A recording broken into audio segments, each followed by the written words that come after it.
Hello all, నేను ఈరోజు ఉప్మా పెసరట్టు చేస్తున్నాను. సింపుల్గా ఈజీగా ఎలా చేసుకోవాలో వీడియోలో చూపిస్తున్నాను. ముందుగా మనం ఉప్మా తయారు చేసుకుందాము. బాండీ పెట్టుకొని ఆయిల్ వేసుకొని వేడైన తర్వాత మనకు కావాల్సిన పోపు దినుసులన్నీ వేసుకుందాము. నేను ఇక్కడ పల్లీలు, శనగపప్పు, మినపప్పు, ఆవాలు, పచ్చిమిర్చిని సన్నగా తరిగి ఉంచుకోండి, ఉప్మాలో కలిసిపోతాయి అన్నమాట. అలాగే అల్లం ముక్కలు కూడా సన్నగా తరుక్కొని వేసుకోవాలి. ఇవన్నీ ఫ్రై అయిన తర్వాత కట్ చేసుకుని ఒక ఉల్లిపాయ, కరివేపాకు వేసుకొని ఎరుపు రంగులోకి వచ్చేదాకా ఫ్రై చేసుకోండి. అప్పుడే ఉప్మా టేస్ట్ అనేది చాలా బాగుంటుంది.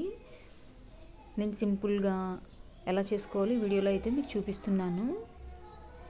ముందు ఉప్మా రెడీ చేసుకొని పెట్టుకుంటే మనం దోశలు వేసుకొని పెసరట్లు దాని మీద ఉప్మా పెట్టుకొని సర్వ్ చేసుకుంటే చాలా బాగుంటుంది.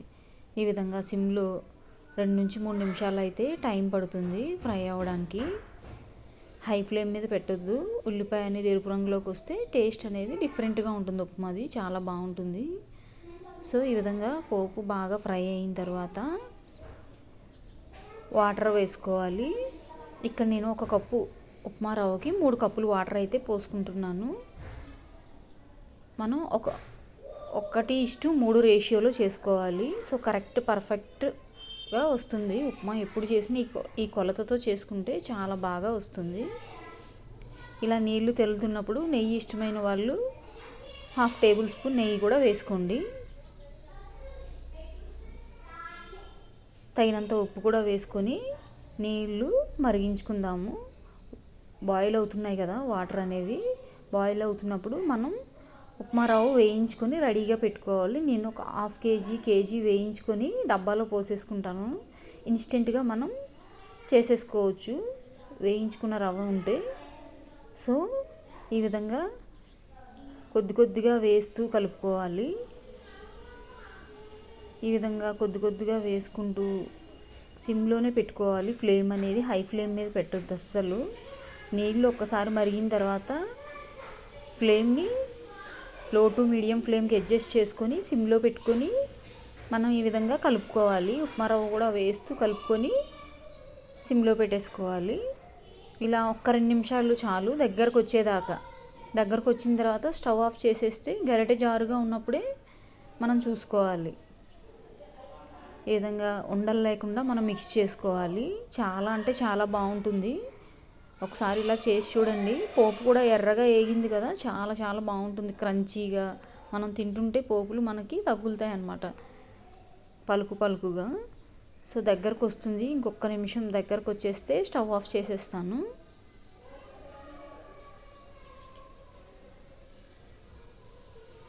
అల్లం తరుగు వేసుకుంటే చాలా బాగుంటుంది. మనం పెసరట్టుతో తింటుంటే కాంబినేషన్కి చిన్నగా చాలా ఫైన్గా వేసుకోవాలి పచ్చిమిర్చి, అల్లం తరుగు అనేది. చిన్నపిల్లలు ఉంటే కాస్త తినడానికి పక్కన పెట్టేస్తారు కదా, సో స్కిప్ చేయకుండా చాలా బాగుంటుంది. దగ్గరకు వచ్చింది. నేను ఇప్పుడు ఈ విధంగా గరిటె జారుతుంది చూసారా, ఈ కన్సిస్టెన్సీ వచ్చినప్పుడు మనం స్టవ్ ఆఫ్ చేసుకొని మూత పెట్టేసుకుందాం. ఇంకా వేడికి మగ్గిపోతుంది. ఈలోపు మనం పెసరట్టు కూడా వేసుకొని రెడీ చేసుకుందాము. నేను పెసరపిండి రెడీ చేసుకున్నాను. ఇది ముందు వీడియోస్లో చూపించాను కదా పెసరట్టు నేను ఎలా వేసుకుంటానని. 1 గ్లాసు పెసర్లకి 2 టేబుల్ స్పూన్ల బియ్యం వేసుకుంటాను. సో పెసరట్లు చాలా బాగా వస్తాయన్నమాట. మనం ఈవెందో ఆయిల్ తక్కువ వేసుకున్నా సరే చాలా బాగా వస్తాయి. నేను అప్పటికప్పుడే రుబ్బుకుంటాను.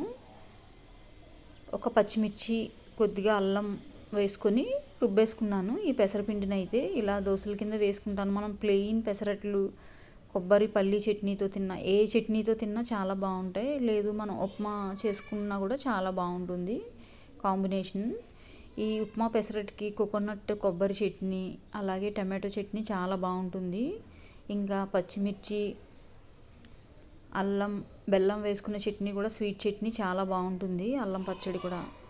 ఈ విధంగా పెసరట్టు వేసుకొని అది కొద్దిగా కాలిన తర్వాత ఉప్మా వేసుకున్నాను. ఇక్కడ నేను పిల్లల కోసమని ప్లెయిన్ వేస్తున్నాను, వాళ్ళు ఆనియన్స్ తినరని. నా కోసం అయితే నేను ఉల్లిపాయలు వేసుకుంటాను. మీరు నా ఛానల్ చూస్తున్నారు కానీ సబ్స్క్రైబ్ చేసుకోవడం లేదు. మీకు తప్పకుండా నచ్చినట్లయితే నా ఛానల్ని సబ్స్క్రైబ్ చేసి సపోర్ట్ చేయండి ఫ్రెండ్స్. ఓకేనా? ఈ విధంగా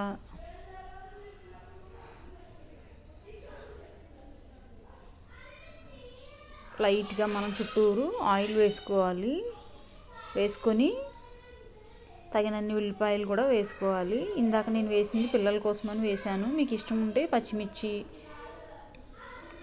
వేసుకోండి. నేను పిల్లలు తినరని చెప్పి పప్పు పెసలు రుబ్బినప్పుడే అల్లం పచ్చిమిర్చి అయితే వేసి రుబ్బేసుకుంటాను.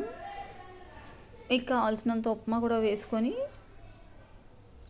ఇక్కడ రెండు వైపులా కాల్చుకోక్కర్లేదు. మనం ముందు పెసరట్టు బాగా కాలగానే వేసుకున్నాం కదా ఉప్మాని, సో అవసరం లేదు. ఒకవైపు కాల్చుకున్నా సరిపోతుంది. ఈ విధంగా మనకి ఎన్ని కావాలంటే అన్ని చేసుకోవచ్చు. ఇలా ఉప్మా స్టఫ్ చేసింది అంటే 2 పెసరట్లు తింటే కడుపు నిండిపోతుంది. సో ఈ విధంగా నేను సింపుల్గా ఈజీగా చేసుకుంటాను. చాలా హెల్తీగా హైజీనిక్గా చేసుకుంటే హెల్త్కి మంచిది. అలాగే పిల్లలు కూడా చాలా ఇష్టంగా తింటారు.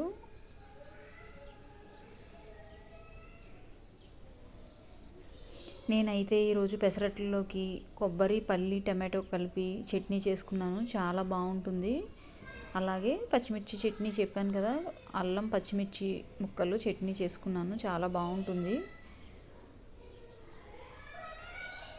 మనం వేడివేడిగా తింటేనే ఉప్మా పెసరట్టు టేస్ట్ అనేది తెలుస్తుంది. నెయ్యి వేసుకొని కాల్చుకుంటే ఇంకా చాలా బాగుంటుంది. ఏదైనా సరే వేడివేడిగా తింటే చాలా బాగా అనిపిస్తుంది.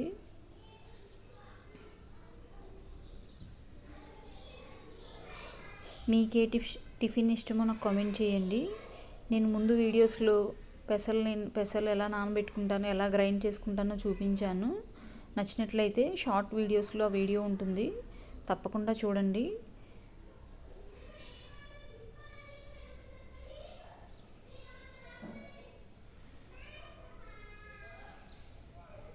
ఈ విధంగా మనం ఉప్మా చేసి పెట్టేసుకుంటే వేడివేడిగా వేసుకొని పెట్టేయచ్చు. ఉప్మా రెడీ చేసేసుకోవాలి ఫస్ట్. ఎవరైతే తింటారో వాళ్ళకి వేడివేడిగా సర్వ్ చేసుకోవచ్చు ఉప్మా రెడీ చేసి పెట్టేసుకుంటే. అట్టు అనేది తొందరగానే కాలిపోతుంది కదా, ఉప్మాకి మనకి లేట్ అవుతుంది. సో ముందు ఉప్మా చట్నీ చేసి పక్కన పెట్టేసుకొని ఫైనల్గా మనం ఇలా పెసరట్లు వేసుకొని దాని మీద ఉప్మా వేసుకొని మనం సర్వ్ చేసుకోవచ్చు. మనకి నచ్చిన చట్నీ, ఈ చట్నీ తినాలని లేదు. ఎక్కువగా అయితే పల్లీలు, కొబ్బరి, పుట్నాలు చట్నీ చాలా బాగుంటుంది. ఇష్టమైన వాళ్ళు శనగపిండి చట్నీ, అల్లం చట్నీతో కూడా చాలా చాలా బాగుంటుంది. నేను పచ్చిమిర్చి అల్లం చట్నీ పోస్ట్ చేశాను చూడండి, అది కూడా చాలా బాగుంటుంది. ఆ ఒక చట్నీ ఉంటే అన్ని టిఫిన్స్లోకి చాలా బాగుంటుంది. ఒకసారి ట్రై చేసి చూడండి నచ్చినట్లయితే. ఈ విధంగా ఫైనల్గా అయితే పెసరట్లు వేసేసుకున్నాను. నాకు ఎంతో ఇష్టమైన పచ్చిమిర్చి అల్లం పచ్చడితో, టమాటో పచ్చడితో ఈరోజు మా పెసరట్టు అయితే చేసుకున్నాను. Thank you for watching. నా ఛానల్ నచ్చినట్లయితే తప్పకుండా సబ్స్క్రైబ్ చేసి సపోర్ట్ చేయండి ఫ్రెండ్స్. Bye bye. ఇందాక చెప్పాను కదా, కొబ్బరి, పల్లీలు, టమాటో చట్నీ